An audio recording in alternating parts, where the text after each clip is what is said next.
Welcome to The Explainer. I'm absolutely thrilled to guide you through today's topic. We are setting the stage right now for a deep dive into an incredibly complex, totally high stakes geopolitical chessboard.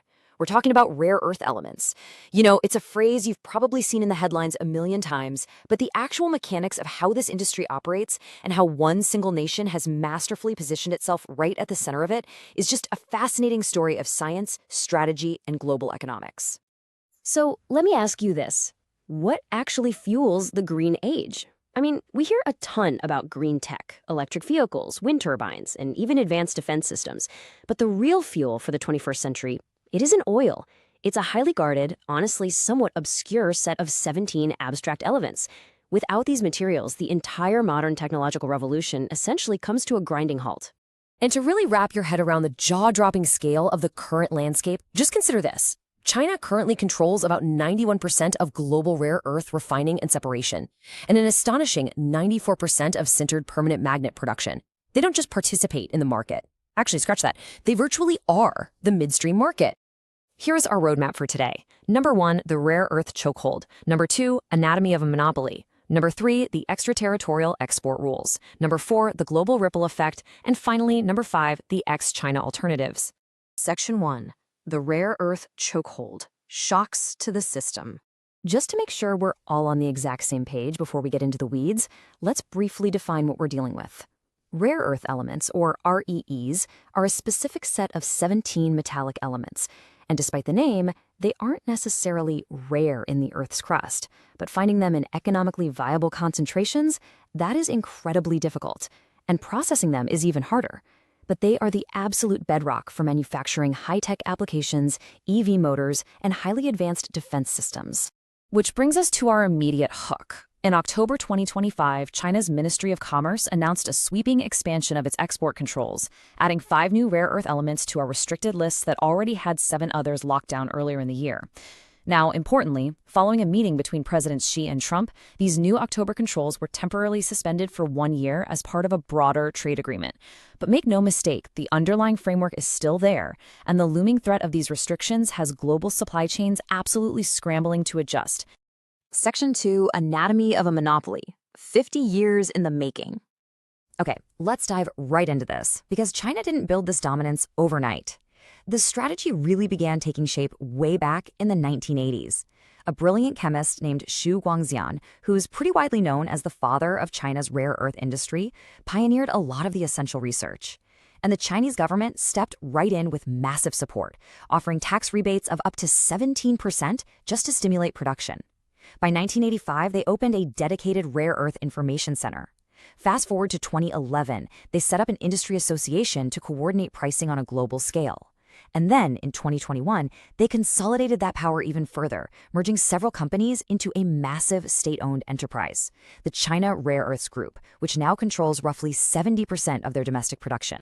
Analysts often point out that China secured its monopoly through what we can basically call the 3 locks. First up is the resource lock. So while the West has plenty of light rare earths, China has highly economical heavy rare earths found in these easily mined clay deposits. The second is the technology lock. Over decades, China perfected and massively scaled the highly complex industrial solvent extraction processes needed to refine these materials, and they heavily patented their methods. And third is the ecosystem lock. They built a fully integrated domestic ecosystem from mine to magnet. Plus, their domestic EV and wind industries are large enough to just consume the output right at home, which creates scale efficiencies the rest of the world literally just can't match right now. The financial reality of how we got here is frankly stark. Look at the timeline from 2000 to 2021. The US and Europe combined spent roughly $2 billion on critical mineral access. In that exact same time frame, China invested nearly $57 billion. That is a massive structural head start and financial commitment, and it really explains why they lead the midstream processing market so completely today. Section 3. The extraterritorial export rules, redrawing the map. Now, what's really interesting about this is where the mechanics of Beijing's strategy fundamentally alter global trade law. Standard export controls, as you know, restrict what physically leaves a country's borders. But China's updated rules reach way beyond that.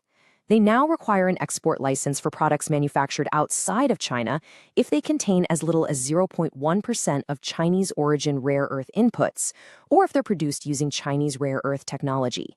Think about that for a second. This means Beijing is essentially asserting oversight over global supply chains, even when the final product is made entirely in a third country. To give you a real, tangible sense of what this actually means, let's break down 3 of the 5 newly restricted elements from that October announcement. Holmium is highly prized for its magnetic properties, used in high-density data storage and aerospace actuators. Erbium? That's critical for fiber optics and telecom networks. And europium gives us those rich red colors in our LED displays and screens. So these aren't just some obscure rocks. They are the literal building blocks of the everyday technologies you and I rely on. And the new rules also draw a very hard line on defense. There's an explicit ban on exporting these controlled items to military end users or for any use related to weapons of mass destruction. Furthermore, items that are destined for advanced semiconductor production or AI development that might have potential military overlap face intense case-by-case scrutiny. For global high-tech and defense companies, this translates to rigorous end-use certification and major compliance hurdles just to prove their products are strictly for civilian use. Section 4. The global ripple effect. Industries on edge. So, how are these extraterritorial rules and defense bans actually impacting the world right now? Well, here is a fascinating anecdote that perfectly illustrates the challenge. A U.S. defense contractor recently tried to audit their titanium supply chain, just trying to ensure resilience. They had to dig down 13 separate tiers of suppliers. And what did they find at the very bottom? Deep, deep dependence on Chinese mines, roads, and logistics networks. Decoupling from this ecosystem is incredibly difficult, simply because the reliance is baked so deeply into the lowest tiers of global manufacturing. If we zoom in on a micro-level economic impact, just look at India's booming auto sector. India relies really heavily on Chinese rare earth imports to make high-performance magnets for their electric vehicle motors and for battery management systems. With export controls delaying shipments, older inventory is rapidly depleting, and if shortages are prolonged, it threatens to completely derail production schedules, not just for the automakers themselves, but rippling all the way through the entire component ecosystem. 45 days. That is the standard processing time stipulated by China just to get a dual-use export license. So even when an export is ultimately approved for civilian use, global supply chains have to bake in a month and a half of massive procedural delays. It changes the entire logistical timeline for manufacturers all around the world. Section 5. The ex-China alternatives, a decade-long scramble. So what on earth is the rest of the world doing to solve this massive supply chain bottleneck? Well, first, it's definitely worth noting that China itself actually has a vulnerability in its supply chain. They rely heavily on neighboring Myanmar for raw heavy rare earth materials. Myanmar actually accounts for about 11% of global mine output. However, Myanmar is currently dealing with severe political instability and unregulated, informal mining sectors, particularly in the Kachin state. So this poses a really significant supply-side risk, even for Beijing's refining machine. In response to the monopoly, we are seeing a massive, coordinated global policy push. The U.S. government has mobilized to create a fully integrated domestic supply chain by 2027, heavily investing in private sites. The EU has introduced the Critical Raw Materials Act to really bolster onshoring and recycling efforts. Over in Asia, Australia's Lynas Rare Earths is completely leading the diversification charge, while Malaysia recently marked a huge milestone, becoming the first producer of separated heavy rare earth oxides entirely outside of China. But that brings us to a crucial reality, perfectly noted by BMI commodity analyst Sabrine Chowdhury.